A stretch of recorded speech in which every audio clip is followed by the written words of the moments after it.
Ah, bueno, ahora sí conocimos a Raúl. Sí, mucho gusto. Yo soy arquitecto también, profesor titular de la Universidad de la Costa. Ah, bueno. ¿Y Este, en qué área estás, Raúl? yo estoy en proyectos de urbanismo y arquitectura, proyectos de quinto semestre y de séptimo.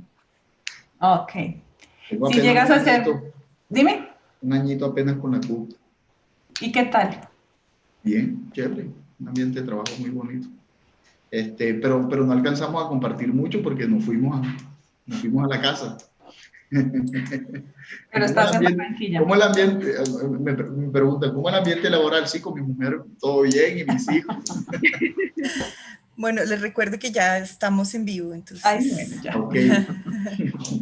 Este, bueno, em, em, em, Sandra, ¿me dice cuándo empezamos ya formalmente o tengamos audiencia suficiente para En dar estos inicio? momentos tenemos 16 usuarios simultáneos.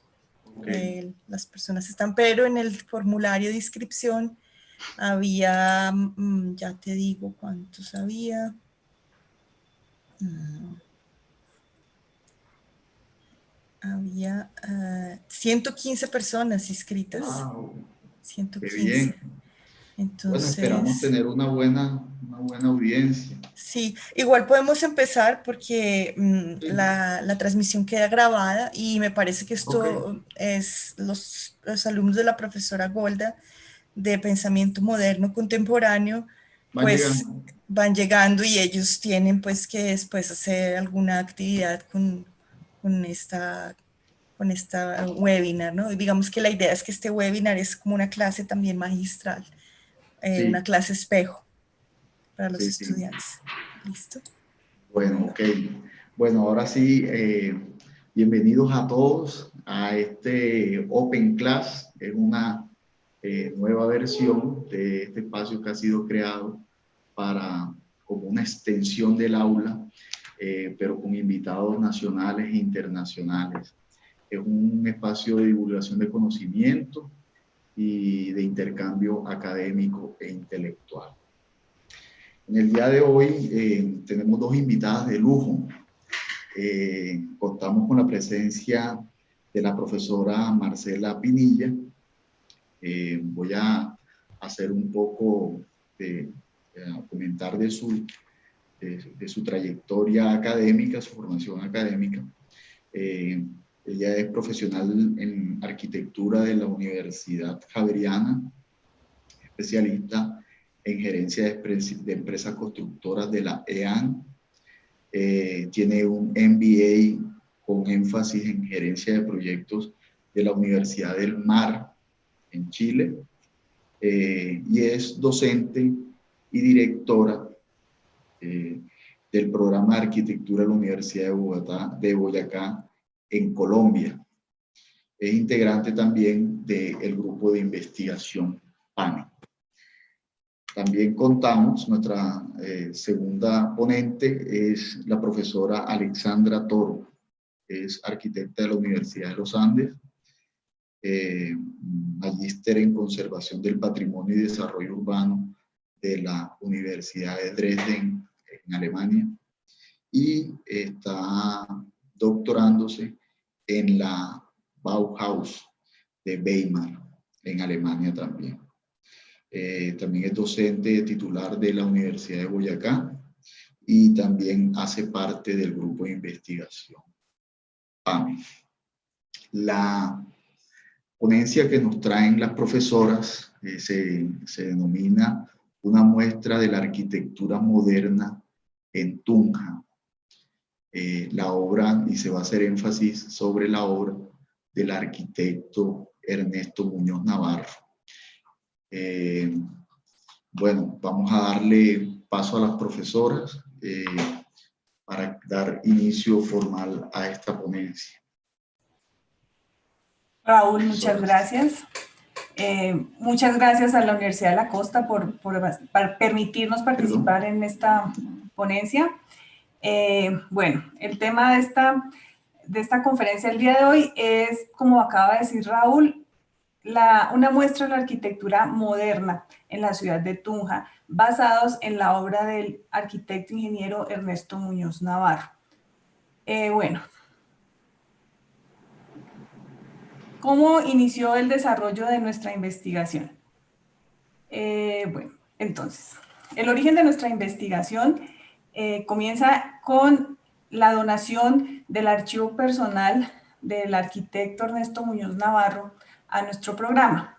En el momento en que él fallece, en el año 1994, su esposa encuentra en su oficina personal, encuentra una cantidad de planos, una cantidad bastante grande de planos, y pues ella no es arquitecta, entonces pues ella iba a botar estos planos. Y un amigo personal de la familia del arquitecto Muñoz, casualmente arquitecto, docente en nuestra facultad, César Castellanos, le dijo que cómo se le ocurría botar estos planos, que era algo muy, muy importante para la historia de Tunja, que por qué no lo donaba a la Facultad de Arquitectura del programa de la Universidad de Boyacá, donde pues él trabajaba. Y efectivamente estos planos llegaron a la Universidad de Boyacá.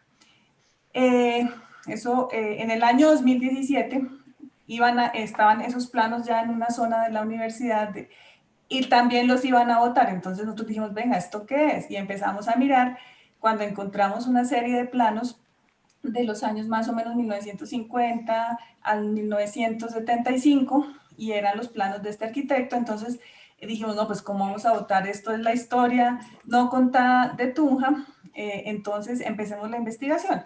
Iniciamos la investigación en el año 2017, creamos un grupo, un semillero con chicos del programa para que nos ayudaran a desarrollar esta investigación, y entre el año 2017 y 2018 comenzamos pues todo este proceso, primero de hacer el inventario del material, o sea, empezamos a depurar todos estos planos que encontramos.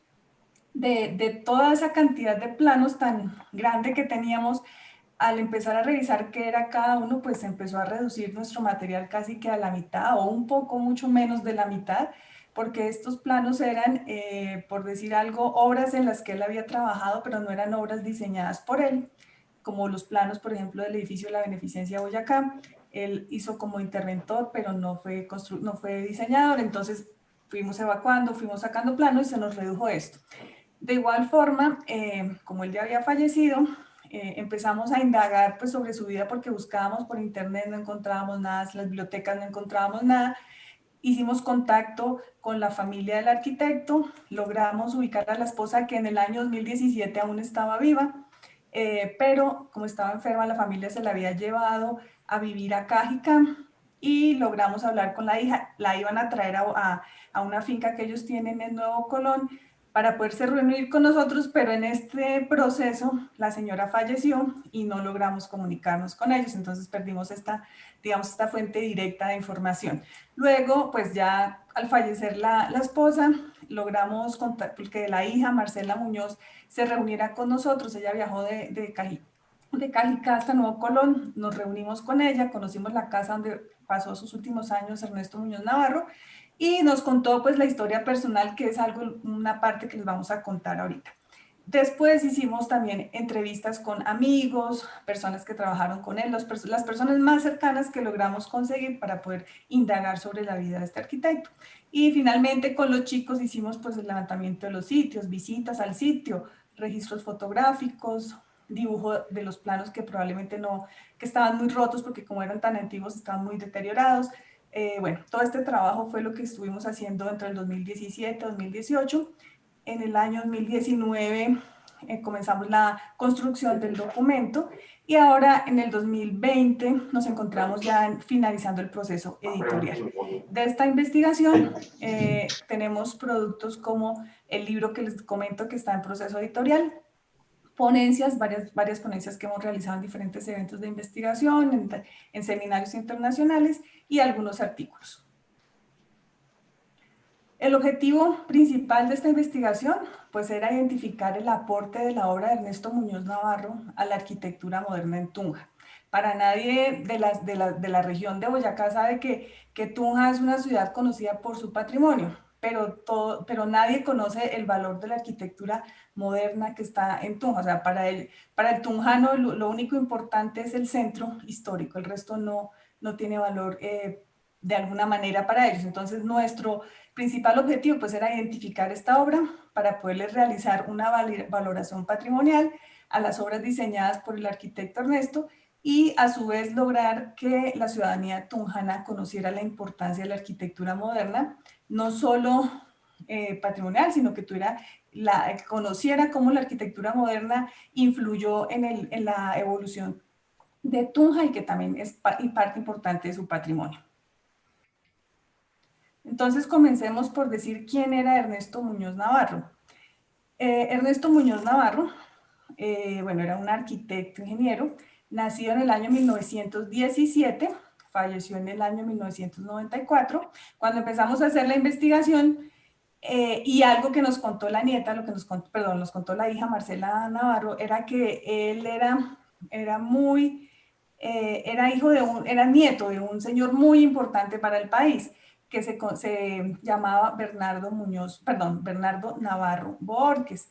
Cuando empiezo a indagar sobre quién era Bernardo Navarro Borges, encuentro que fue la persona que construyó el puente Navarro en Honda, Tolima, que fue el primer puente metálico que se construyó en el país sobre el río Magdalena y que fue el primer puente metálico que se construyó en Sudamérica.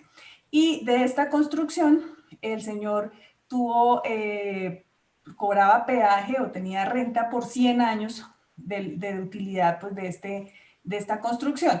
Entonces, como era una persona bastante bien posicionada a nivel económico, se llevó toda su familia, vivía en Europa y por eso Ernesto Muñoz Navarro tuvo toda su niñez en Bélgica hasta que llegó la Segunda Guerra Mundial y toda su familia se regresa al país.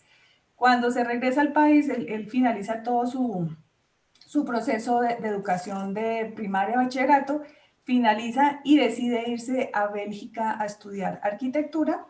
Se va a Bélgica, la hija me dice, no conocemos el motivo por el cual él se regresó, estudió un semestre, 2 semestres, no sé qué pasó, nunca la familia supo qué pasó, se devolvió de Bélgica a Colombia y después se fue a Chile a continuar estudiando arquitectura. Cuando está en Chile, el padre de Ernesto Muñoz se enferma y tiene que volver al país. Por eso, finalmente, en el año 1941, termina el programa, su carrera de arquitectura, pero en 1941 en la Universidad Nacional. Pero su título no es solamente arquitecto, sino es ingeniero arquitecto. Cuando el programa de arquitectura en la Universidad Nacional comenzó, era ingeniería con un énfasis en arquitectura. Entonces, por eso su título es ingeniero arquitecto. Bueno, ¿cómo llega él a Boyacá?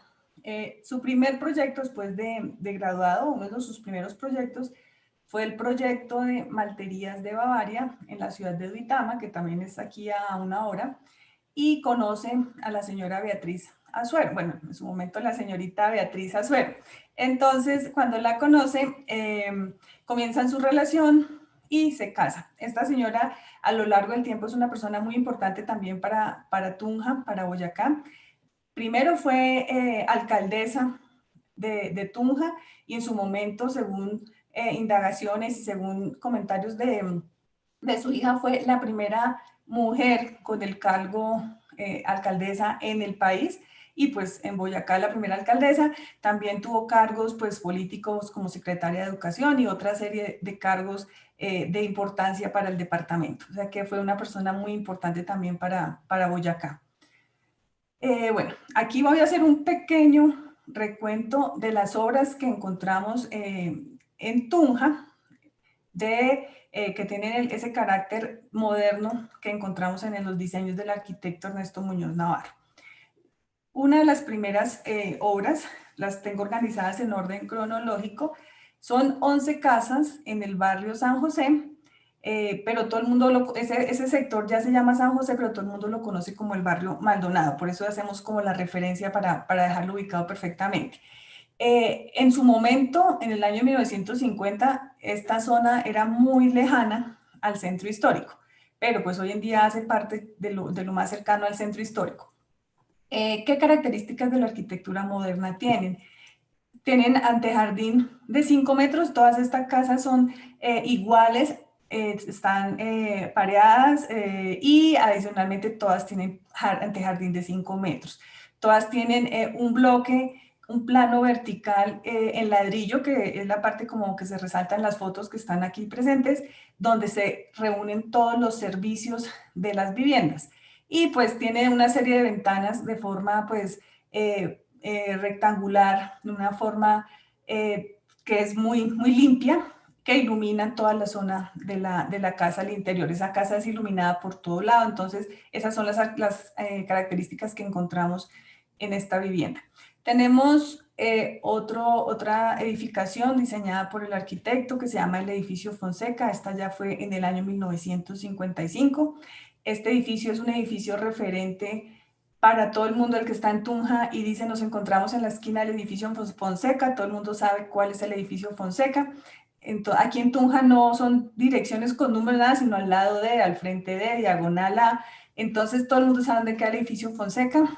En este edificio, como podemos ver, se observa perfectamente una noción de planta libre en su primer piso por tener esos ventanales grandes en vidrio. Y adicionalmente es un primer piso con mezanine, o sea, aunque no se observa ahí, pareciera que fueran unas segundas ventanitas pequeñas las que están encima del segundo piso, son las ventanas que hacen parte del mezanine que tienen los locales en primer piso. Y en segundo y tercer piso, pues observamos dos ventanas corridas, ventanales corridos.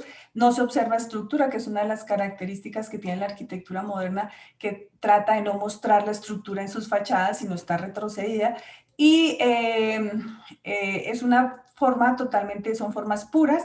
Adicionalmente, este edificio aún conserva su uso original. Fue diseñado, como dije, primer piso locales y segundo y tercer piso fueron diseñados para oficinas, especialmente oficinas de abogados, y se mantiene este uso. No ha tenido modificaciones significativas. Otra de las obras del arquitecto es el Banco del Comercio. En 1955, este sí cambió su uso, actualmente es la Secretaría de Educación Municipal.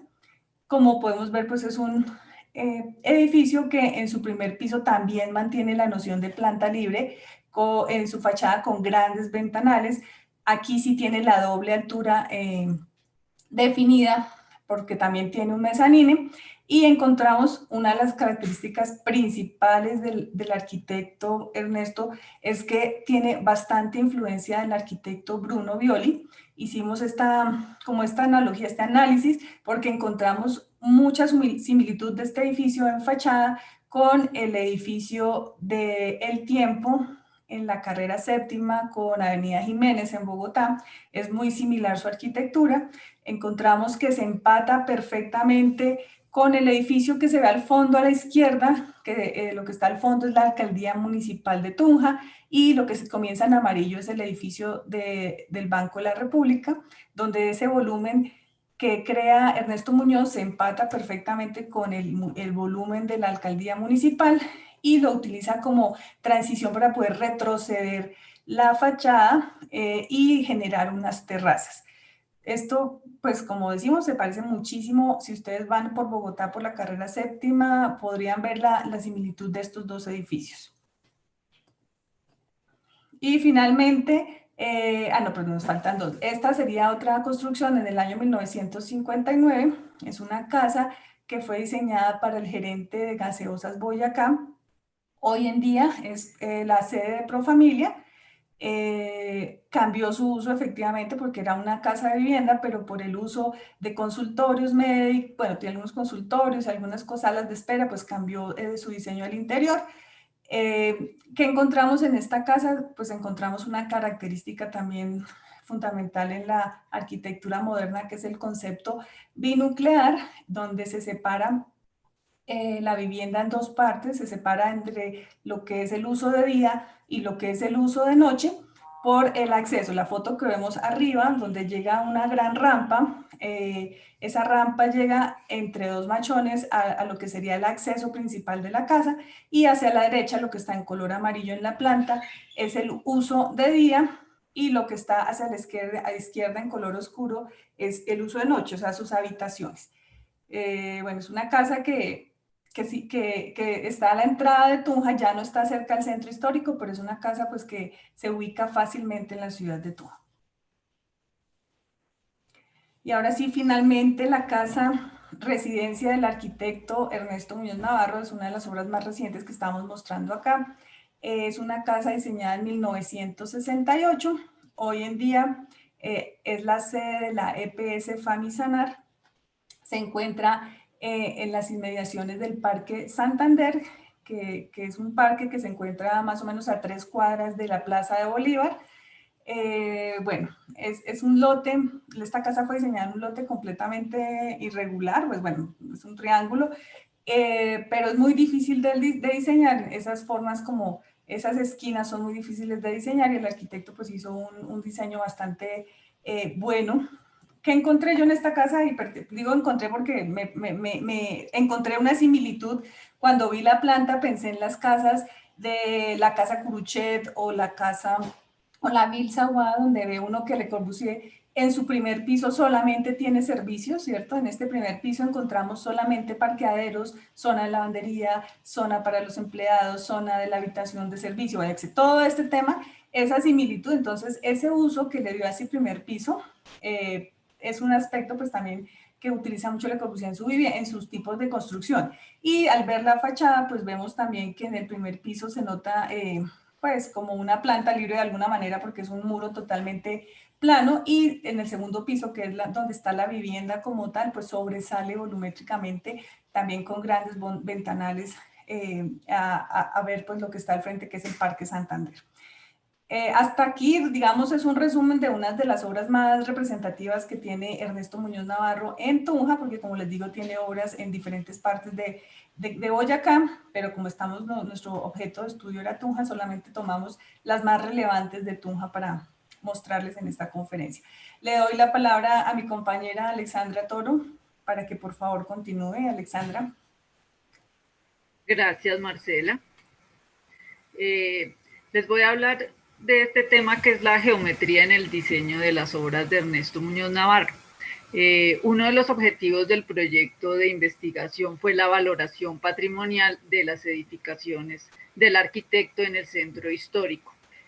Importante destacar que de las obras del arquitecto que están en el centro histórico, la única que no fue declarada bien de interés cultural con el PEMP último es la casa de vivienda, que fue la última que nos mostró Marcela. De resto, las demás fueron incluidas, y es un aporte muy importante del PEMP el reconocimiento de la arquitectura moderna en Tunja como patrimonio, porque es que en Tunja se relaciona con arquitectura de la colonia.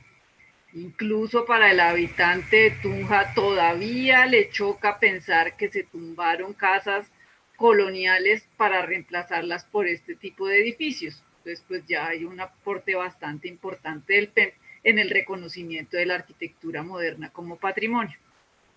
La valoración se abordó desde el análisis tipológico, morfológico, se hizo la valoración de carácter técnico, histórico, pero uno de los aspectos que se tocaron en la valoración fue la geometría y la proporción. Nosotros dijimos, si esto es arquitectura moderna, de lógica tiene que tener proporción áurea y tiene que tener alguna proporción todos los diseños. Ustedes saben que la proporción áurea que viene de los egipcios, que se aplicó en los templos griegos, fue retomada en la arquitectura moderna por los arquitectos de la Bauhaus, por Le Corbusier, y realmente hoy yo creo que ha caído en desuso, porque hoy, que yo sepa, no se diseña con proporción áurea, pero en aquella época sí, los arquitectos modernos sí. Entonces nos pusimos a analizar si era cierto que estos diseños tenían proporción áurea. Entonces les voy a mostrar algunos de los casos que analizamos y cómo se aplicó la proporción. Primero les muestro la casa de vivienda de Ernesto Muñoz Navarro. Este es la fachada del plan original y este fue el dibujo que hicimos en AutoCAD para el análisis. Entonces, si uno empieza a analizar, resulta que empieza a aparecer el rectángulo áureo.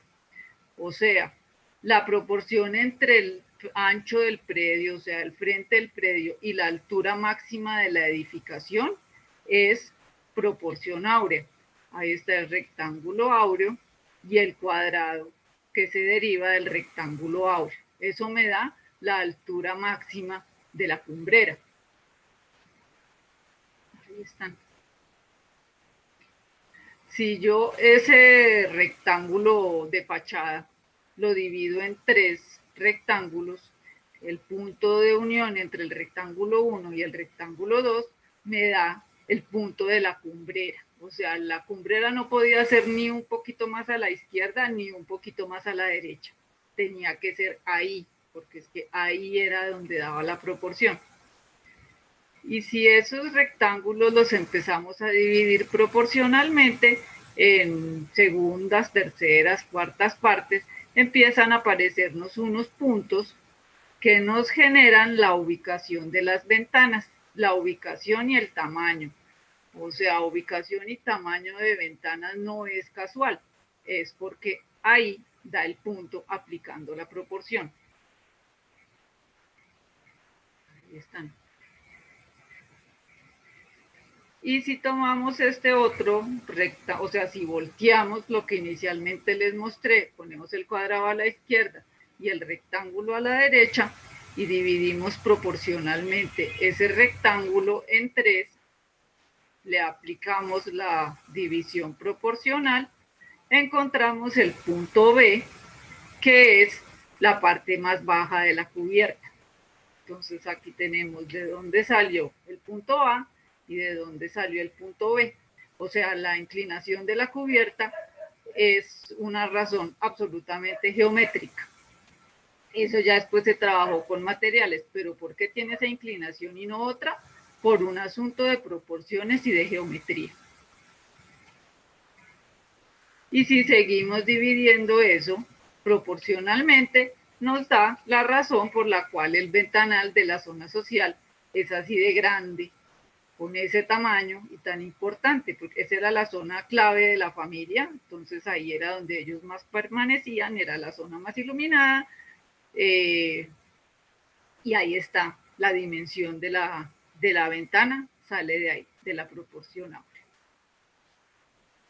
Para el caso de las casas del barrio San José, entonces dijimos, bueno, entonces no analicemos por plano, analicemos por foto, a ver cómo nos va.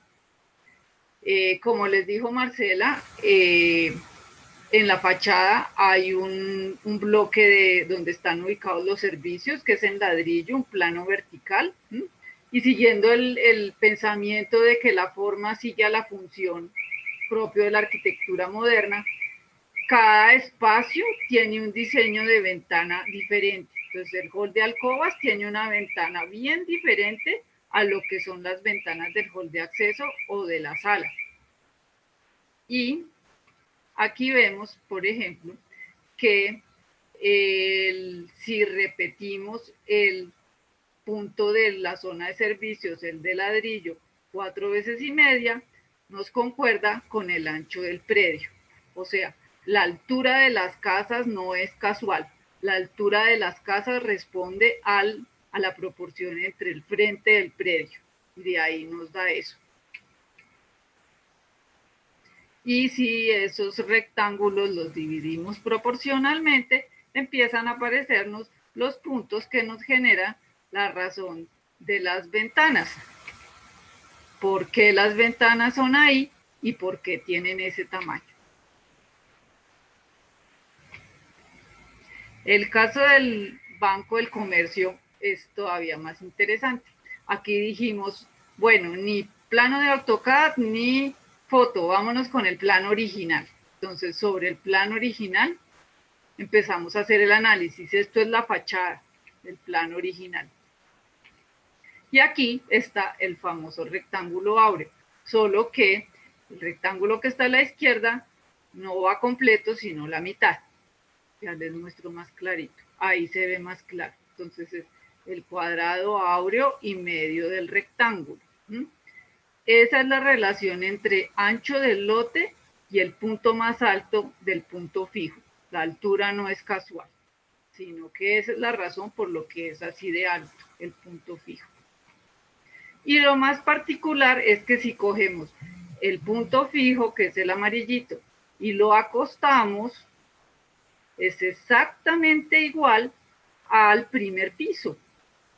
Es exactamente igual al primer piso en sus dos proporciones de ancho y alto. Es igualitico, solo que acostado. Y si unimos los distintos puntos, nos da la altura del segundo volumen, que es el que ustedes veían retrocedido en la foto. Ahí nos da la altura del volumen secundario. Aquí está otra vez nuestro rectángulo. Y ahora si analizamos este cuadrado que nos queda aquí, lo movemos un poquito hacia la izquierda y lo empezamos a dividir, nos siguen dando las otras líneas que determinan la composición y nuevamente nos cuadra con la altura del segundo volumen, que es el que está retrocedido. Y este es un caso bastante simpático y especial. Esta es la planta de segundo piso, o sea, del mezanine del banco.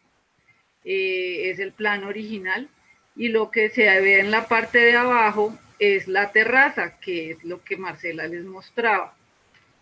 Aquí está marcada con amarillito, esa es la terraza, que es la que decimos que tiene similitud con la del edificio del Tiempo en Bogotá. Ahí está la foto de la terraza, esa es la terraza.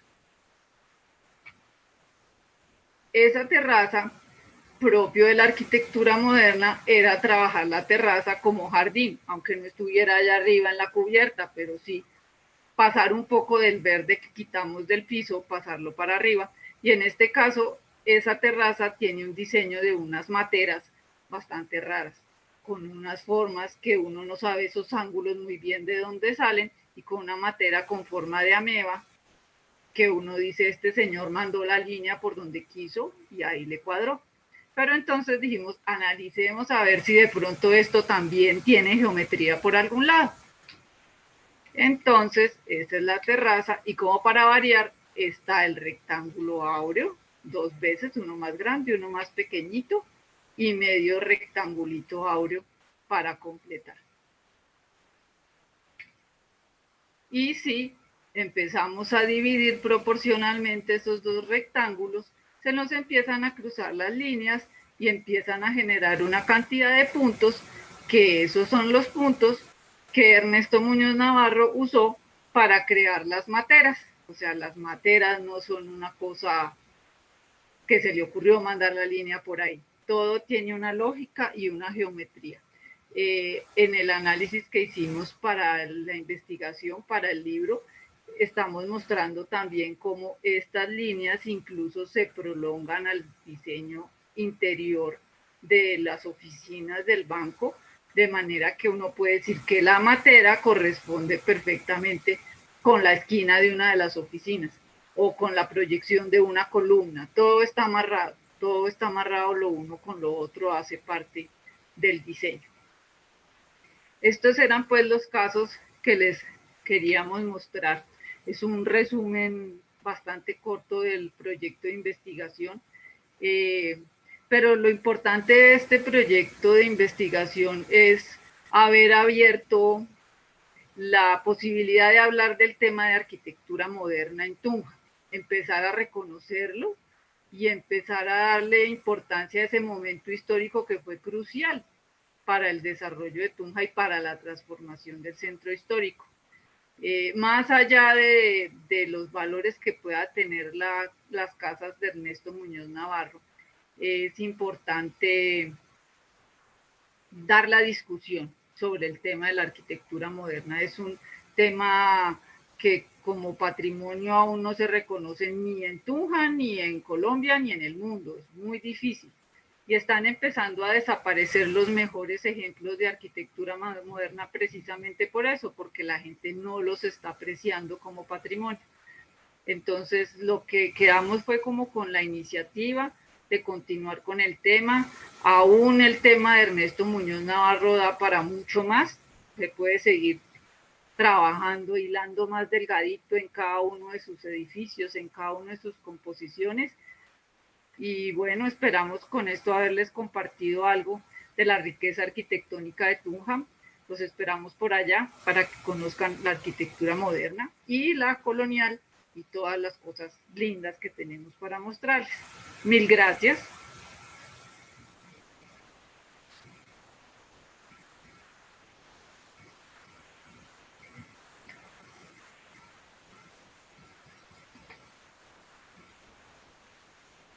Raúl está sin volumen.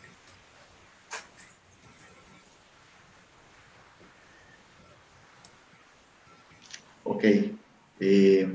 Muchas gracias ahora sí otra vez, Marcela y Alexandra, por esta ponencia que nos hacen muy corta del estudio que han realizado y que de hecho se encuentra plasmado en un artículo científico de la Universidad de Boyacá, de la revista digital Uniboyacá. Me pareció muy interesante el trabajo que realizan ustedes en este artículo científico y especialmente en esa lucha que han tenido por el reconocimiento de la arquitectura moderna como parte del patrimonio en una ciudad que tiene un reconocimiento y un arraigo colonial bastante fundado, y tal vez por la primacía que tuvo Tunja tal vez en la época de la conquista.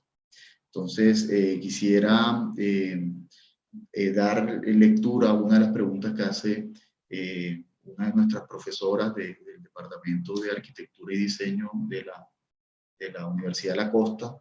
Es la profesora Paola Ibama Hernández. Ella pregunta: me gustaría saber cómo ha sido el proceso de trabajo con la comunidad en el reconocimiento de esta arquitectura.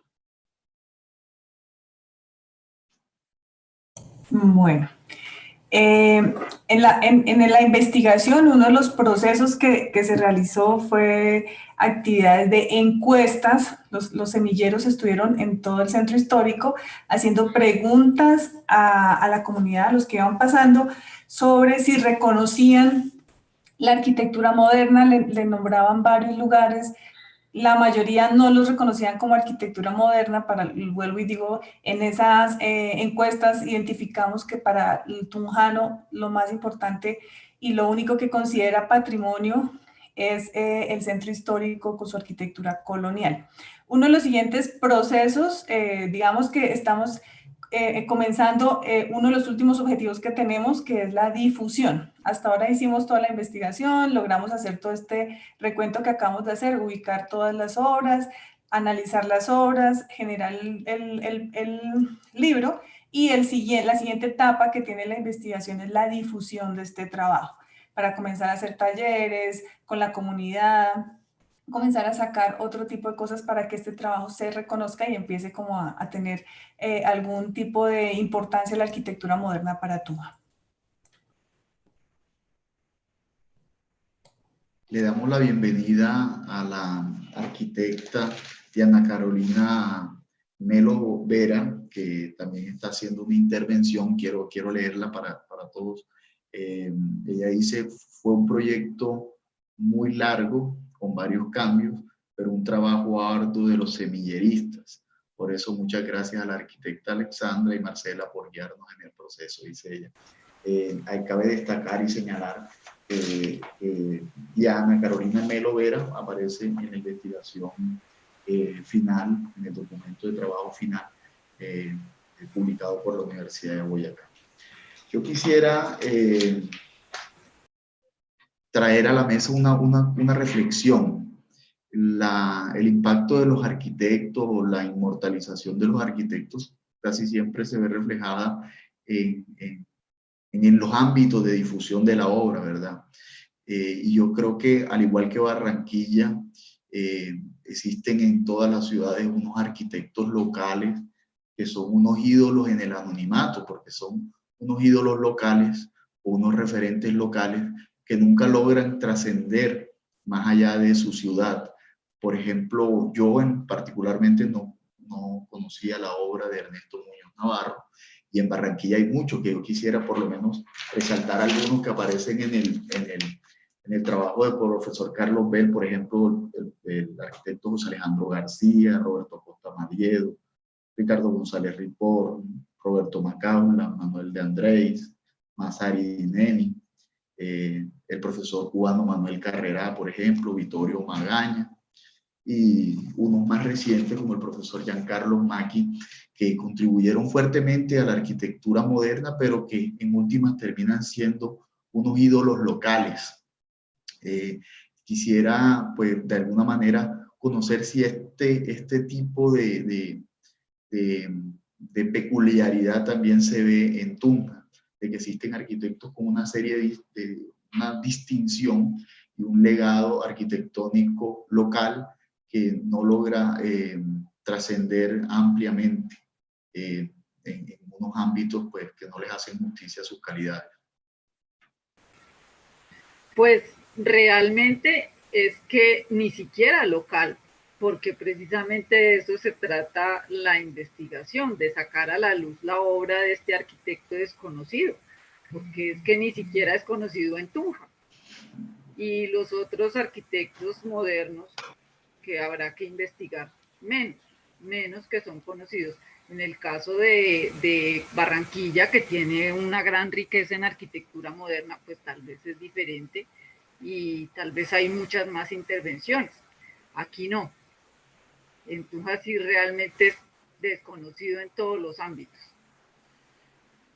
Sin embargo, hay algo que a mí me llama la atención de las entrevistas que hicieron los estudiantes, y es, por ejemplo, el edificio que está saliendo ahí en la primera ejemplo, que es el edificio Fonseca, que Marcela les decía que es un hito, un punto de referencia en Tunja. Nadie sabe de quién es, nadie sabe que eso es arquitectura moderna, está ahí todo el tiempo, pero quítelo, a ver qué pasa. O sea, la arquitectura moderna poco a poco se ha ganado un lugar en la ciudad. Aunque la gente diga que no, que lo que valía era la de la colonia y que eso fue feo y dañó toda la unidad que había, ya se ganó su puesto. Entonces es la forma de irle llegando a la gente y que vaya entendiendo ese tipo de nuevo valor que hay en las ciudades. Sí. Sí. Y que ustedes hablaban de que existían unas ciertas pugnas, o que en la ciudad muchos de los historiadores echaban a faltar de que algunas de las obras coloniales fueron retiradas para colocar piezas de arquitectura moderna. Estas piezas de arquitectura moderna, pues, ¿suplieron esa pérdida, o ustedes piensan que por el contrario, retirar esas piezas coloniales afectó la imagen de la ciudad?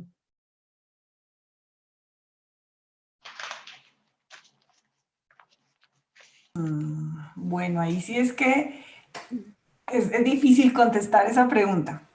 Si a mí me preguntan qué pasó, por ejemplo, en la plaza de Bolívar, lo que hoy es el edificio de la Beneficencia, que también Ernesto Muñoz Navarro trabajó en ese edificio, la gente tuvo reacciones fuertes contra la construcción de ese edificio, porque casi no, toda una manzana en sentido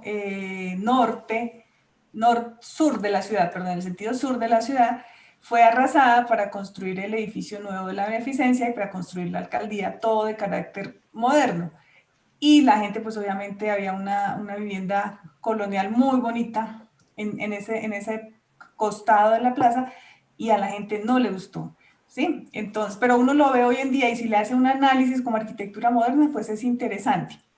Ahí es donde viene y se enfrentan las dos cosas, ¿sí? Es muy complejo. Estaba viendo una de las preguntas que hizo Diana, que creo que no la alcanzamos a leer, que decía que si estas obras hoy en día están protegidas, si son patrimoniales, y ninguna de las obras que estamos, bueno, el PEM protege por ser como los anillos, el primer anillo que es el de mayor protección, el 1, el 2, el 3, el nivel de protección, en algunas de esos anillos quedan algunas de estas obras, pero no están protegidas como tal que tenga como alguna cláusula especial diciendo que ese bien inmueble como tal tiene algún carácter específico, no, pero sí el PEM protege lo que está en el centro histórico lo protege y muchas de ellas están en el centro histórico, por ejemplo esta del edificio Fonseca está a una cuadra de la Plaza Bolívar, entonces está en el primer anillo que llama uno, el primer anillo se refiere a que lo que no se puede tocar, ¿cierto? Que es lo más difícil y que se tiene que mantener originalmente como estaba, pero no por la obra como tal, sino por mantenerse dentro de ese anillo. La casa del arquitecto ya está fuera de ese anillo, él ya está, digamos que en un centro, en un lugar de transición donde empieza la normatividad de Tunja a decir que es una zona de consolidación y pues no tiene la misma protección que esto que está cercano al centro histórico. Entonces, pues es difícil, digamos que uno que ha estudiado la arquitectura, uno empieza a verle el valor de cada época, el valor de cada etapa y que precisamente cada uno de estos valores lo que hace es contarnos la historia de Tunja, ¿sí? Porque si uno se devuelve, ¿por qué apareció el edificio de la Beneficencia? ¿Quién lo trajo? ¿En qué época fue? Entonces ya uno empieza a recordar la historia y empieza a encontrar a Rojas Pinilla en unas épocas por allá que empieza a traer una cantidad de aportes a Tunja. Entonces, de alguna manera es un aporte histórico, pero que si se valora o se respeta más que lo patrimonial, ahí es donde viene esa pugna entre la gente que cree que solamente lo que es colonial es importante. Sí, tal Perdón, vez. yo añado una cosita. Ernesto Muñoz Navarro trabajó para Rojas Pinilla. Rojas Pinilla, tunjano, él quería modernizar el país y empezó por modernizar su ciudad, que era Tunja, y él contrató a Muñoz Navarro para modernizarla, y así fue como se tumbó esta manzana y se construyeron la Beneficencia y estos edificios, ¿cierto? Es un momento de la historia del país. O sea, uno mira ahora las fotos de lo que era esa manzana y a la luz de hoy uno dice, ay, pero qué pesar la manzana colonial tan bonita que era. Pero en ese momento no se veía así, en ese momento la arquitectura colonial eran casas viejas sobre las cuales se debería hacer una nueva ciudad. Entonces, son el testimonio de una época del desarrollo y pues como tal hay que aceptarlo, las ciudades no son estáticas, sino que cada momento va dejando su huella en el camino. Y para complementar lo de Marcela, nosotros hicimos la valoración patrimonial porque la sola declaratoria no es suficiente. O sea, la valoración patrimonial que hicimos va al detalle. Al momento de una intervención en estos, por ejemplo, la escalera del edificio Fonseca es una escalera bien interesante en su diseño, su baranda, la forma como está la ventana, todos esos son detallitos que enriquecen la composición del edificio. Si dicen, no, es que es patrimonio y la escalera, bueno, se conserva donde era, pero la cambian, la transforman toda, le quitan la baranda, le quitan el material, le modifican la ventana, pues la dañan. Entonces, la valoración patrimonial va al detalle de qué es exactamente lo que amerita conservarse, más allá de decir no lo tumben, no lo dañen, sino que es lo especial. Otra acotación, qué pena. Los mismos chicos que trabajaron con nosotros, los mismos semilleristas, decían, arquitecta, pero eso es como feo, como viejo, como usted le ve que eso es bonito, nos decían. O sea, ellos mismos, fue un proceso para que empezaran a entender y aún todavía se lucha con ellos para que entiendan que la arquitectura, aunque no es la belleza que ellos ven hoy en día, para lo que ellos ven, que son esos proyectos industrializados o que son proyectos todos en vidrio y que son grandes alturas. Entonces, ese poder procesar en el mismo estudiante de arquitectura el conocimiento de esa arquitectura ha sido, digamos que una ganancia. Creo que para nosotros como docentes ha sido una ganancia. Eso era lo que quería acotar. Sí, y en eso es muy importante el papel de los académicos. Ustedes, yo pues, esta ponencia pues es un reconocimiento también a la lucha que ustedes están librando en una ciudad que le da mucho reconocimiento a su legado colonial, ¿sí? A su legado, el legado y a la importancia que la ciudad tenía en la época de la conquista. Y son realmente los arquitectos los que deben encargarse de dar de poner en valor ese valor arquitectónico que tienen los inmuebles y que el legado de algunos de los arquitectos. En palabras del profesor José María Hernández, él decía que pues existe un valor patrimonial de tipo arquitectónico, histórico y contextual. Tal vez las obras del arquitecto Ernesto Muñoz Navarro se encuentran fuera de un valor contextual, ¿sí? Por lo que es reconocido en Tunja mucho el énfasis colonial, pero el valor histórico que ustedes están rescatando como un arquitecto que fue exponente de un tiempo de reforma estructural como fue el periodo de la presidencia del general Gustavo Rojas Pinilla, y también el valor arquitectónico que ustedes están rescatando y que están dejando en evidencia con su ponencia, pues son elementos contundentes para librar una batalla aún más fuerte en el cual se dé un reconocimiento de protección a los inmuebles del arquitecto Ernesto Muñoz Navarro.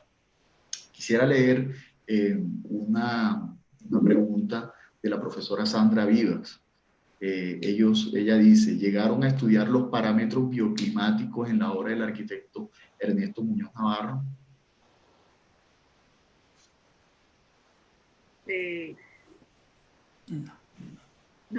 No, realmente no. No, esa parte no se estudió. Lo que sí se analizó fue el valor tecnológico. O sea, los materiales, la estructura de las edificaciones. La estructura de las edificaciones es especial y diferente.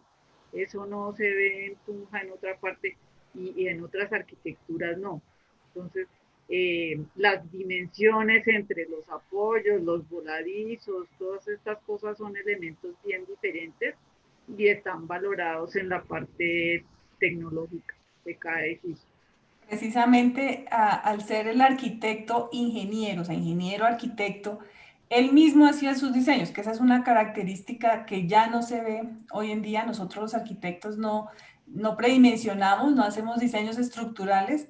En cambio, en el momento en que él salió egresado a la Universidad Nacional, él era ingeniero arquitecto, entonces es de los pocos que podemos decir que predimensionaba y diseñaba sus estructuras. Como dice Alexandra, se encontraban unas luces inmensas que uno en este momento diría, ¿y cómo se logró hacer esa luz en ese momento que era cuando estaba entrando pues concreto y todas estas cosas al país? Y efectivamente él en sus obras tiene esa característica, un manejo de la estructura que pues digamos que es un valor agregado de sus diseños arquitectónicos. Nosotros aquí en la Universidad de la Costa estamos trabajando muy fuertemente por la investigación y el Departamento de Arquitectura y Diseño está metido en esa línea, mejor dicho, con los estudiantes y los profesores liderando procesos. En el escrito que ustedes tienen, en el artículo, ustedes citan de que hay un semillero conexo a esta investigación, que es el semillero Aqua y el semillero PAMI. ¿Podrían contarnos un poco de cómo ha sido la experiencia que ustedes han tenido con esta y otras investigaciones y algunas particularidades que puedan pues, enseñarnos el día de hoy? Bueno, yo voy a comenzar y Alexandra de pronto remata con el semillero. El primero es el grupo de investigación PAME, Patrimonio y Memoria, que es un grupo de investigación precisamente de nuestra facultad, de la Facultad de Arquitectura, Diseño y Urbanismo, donde se investigan todos estos temas que tienen que ver con patrimonio, con reconocimiento pues, del territorio a nivel de patrimonio. Y a ese grupo se adscriben varios semilleros. Uno de los semilleros que fue creado específicamente para hacer este proyecto es el semillero APCUA, que está conformado por estudiantes precisamente de arquitectura. Bueno, en los últimos periodos han entrado de pronto de otras carreras para complementar otras cosas, pero inició con estudiantes de arquitectura. Diana, que fue la niña que intervino ahora una de las preguntas, era una de nuestras semilleristas. Digamos que los semilleristas que hemos tenido en este grupo de investigación han sido estudiantes destacados del programa de arquitectura. Son estudiantes que digamos, los conseguimos, los vamos identificando, que vemos que son muy juiciosos, que son interesados por la historia, interesados por el patrimonio, entonces los hemos atrapado de alguna manera para que trabajen con nosotros y ha sido, digamos que el producto ha sido muy interesante. No sé si Alexandra quiere complementar algo más del tema. Pues para pertenecer a un semillero de investigación en la universidad se pueden vincular o como alternativa de grado o sencillamente por el placer de investigar. Entonces, los estudiantes se unen a un proyecto que ha planteado un profesor y, y proponen una investigación complementaria que va paralela alimentando el proyecto del profesor, que fue lo que pasó en este caso. Es en el caso de alternativa de grado. Ellos hacen 3 semestres de investigación en el semillero y el proyecto final de investigación es la alternativa, su proyecto de grado, su tesis de grado.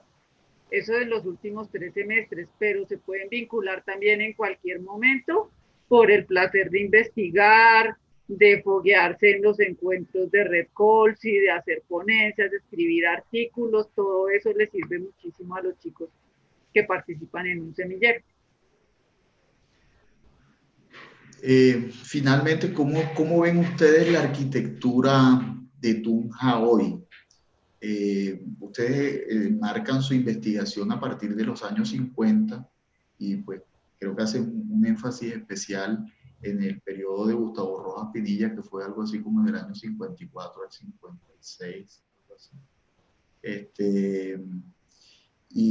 Pero a partir, o sea, en este periodo del cambio de milenio, ¿cómo ven ustedes la ciudad? ¿Cómo se viene transformando el paisaje? Porque los arquitectos prácticamente, o la arquitectura, el gusto de las personas, va modificando el carácter de las ciudades en sí mismas. Puede que una ciudad se encuentre, un margen de la ciudad se encuentre conservado, pero la ciudad empieza a mutar en otras instancias. ¿Cómo ven ustedes la arquitectura hoy? O sea, el estilo, la evolución estilística, arquitectónica de la ciudad. Marcela, empieza. No, pues es que él estaba pensando en el estilo como tal. A ver, Tunja original era en la montaña, en la parte alta, estaba la plaza de Bolívar. Y empezó esta arquitectura que tú dices, en la actualidad se extendió y ya está en la parte norte, donde ya no es montaña, donde ahora es lo plano. En lo personal, la arquitectura de Tunja a mí no me gusta, o sea, es como desde hace 10 años hacia acá, un poco más, es como vivir en Bogotá. Uno llegaba a Tunja y Tunja era diferente, los edificios no eran altos, los edificios eran pequeños, todo tenía casas, usted conocía al vecino, conocía al que vivía al lado del tía, al que vivía al frente del ley, o sea, usted conocía a todo el mundo. Con esta expansión, pues sí, hay modernidad, o sea, hay edificios nuevos, construcciones nuevas, pero se han vuelto como, por decir algo, en todas las ciudades de Colombia, en las ciudades principales hay un unicentro. Aquí llegó Unicentro y desde que llegó Unicentro, pues todo, entonces es como estar en Bogotá, o sea, esa parte se ha transformado, ha perdido ese carácter de ciudad pequeña, pero pues eso es mi concepto, ¿no? Porque puede que a los demás les guste que llegó la modernidad a la ciudad. Aquí no había trancones, ahora sí hay trancones. los edificios en altura generan todo ese conflicto de, pues como hay tanta movilidad, genera trancones, genera problemas con conflictos con el alcantarillado, conflictos con todos estos sistemas de servicios. En mi concepto, por eso hago la salvedad, no sé Alexandra qué piense, pero en mi concepto me gustaba más la Tunja de antes, esa Tunja tranquila, esa Tunja de casas, de casas de 2, 3 pisos, de grandes casas, de donde la comunidad se conocía todos con todos.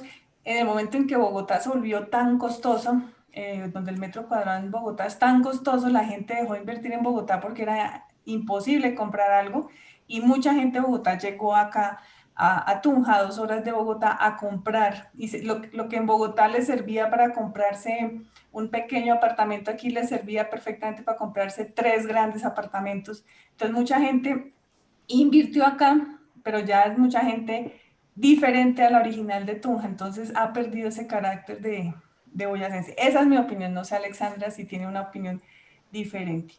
No, sí, sí, la comparto, pero quería referirme también al centro histórico, que lo que pasa no es muy distinto de lo que pasa en otros centros históricos de Colombia, que es el problema de la falta de control, porque digamos que las edificaciones de la colonia, por milagro de Dios, se mantienen, porque yo todavía no me explico cómo una casa del siglo XVI que tiene la cubierta llena de pelos verdes de toda una vida y todavía está ahí y la gente vive ahí y todo desde el siglo XVI. Es uno de los méritos que tiene Tunja.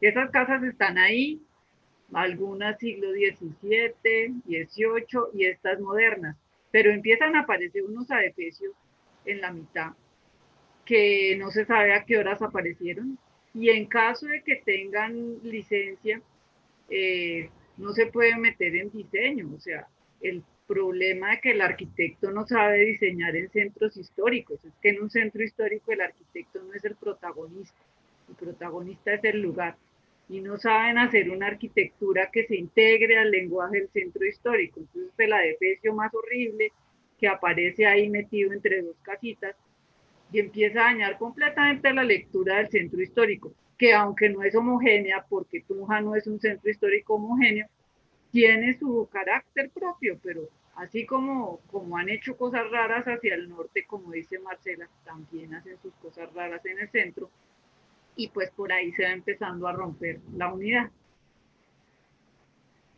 Ok.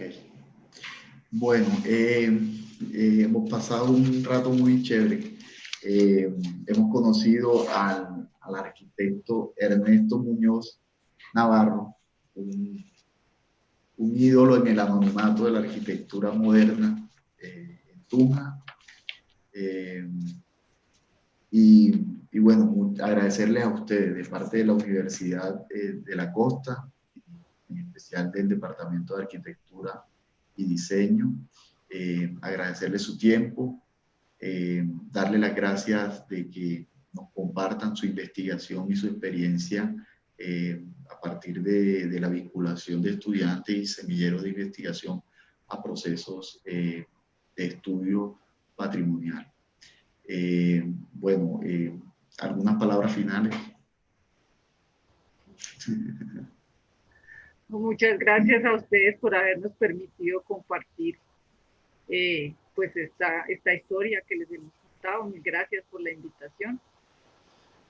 Esperamos seguir trabajando juntos en el tema. Lo mismo. Hace un año, en septiembre, como en abril, que pasó aquí hace un año, estuvimos con 60 estudiantes de la Universidad de Boyacá visitando Barranquilla. Trabajamos algunas cosas con compañeros de la Universidad de la Costa, trabajamos algunas cosas con compañeros de la Universidad del Atlántico, y somos polos opuestos, o sea, el calor de la gente de Barranquilla, esa chispa, y nosotros un poco más parcos, pero logramos trabajar de una manera muy, digamos que complementamos los conocimientos de los 2 lados. Conocimos Barranquilla porque el arquitecto él, si no estoy mal, nos hizo una conferencia sobre qué era Barranquilla. porque la verdad no conocíamos esa historia que nos contó él, muy interesante. Entonces ojalá estos lazos que logramos con este tipo de actividades académicas se sigan expandiendo y podamos, cuando se acabe todo este tema del aislamiento, logremos reunirnos nuevamente y podamos trabajar la arquitectura pues para todos, desde la academia para la comunidad. Muchas gracias por la invitación. Sí, ya que usted toca el tema del profesor Carlos Bell Lemus, previamente hablábamos del papel de los arquitectos y el profesor Carlos Bell fue uno de los pioneros en el reconocimiento de estos ídolos anónimos, de estos arquitectos locales que cambiaron el paisaje de la ciudad y a quienes él ha hecho, por ejemplo, la introducción al estudio de la arquitectura moderna en Barranquilla, y a esto le han seguido los estudios del arquitecto Manuel Carrera y los estudios que ha hecho la profesora Rosana Llanos respecto a Roberto Acosta Madiedo. Es decir, se ha ido multiplicando esta inquietud por resaltar el legado arquitectónico de los arquitectos, que es algo similar a lo que ustedes están haciendo en la ciudad de Tunja. Bueno, una vez más, agradecerles su participación y su tiempo. Y bueno, quedamos conectados, ojalá podamos trabajar en adelante con el equipo de Historia y Patrimonio de la Universidad de la Costa. Muchas gracias.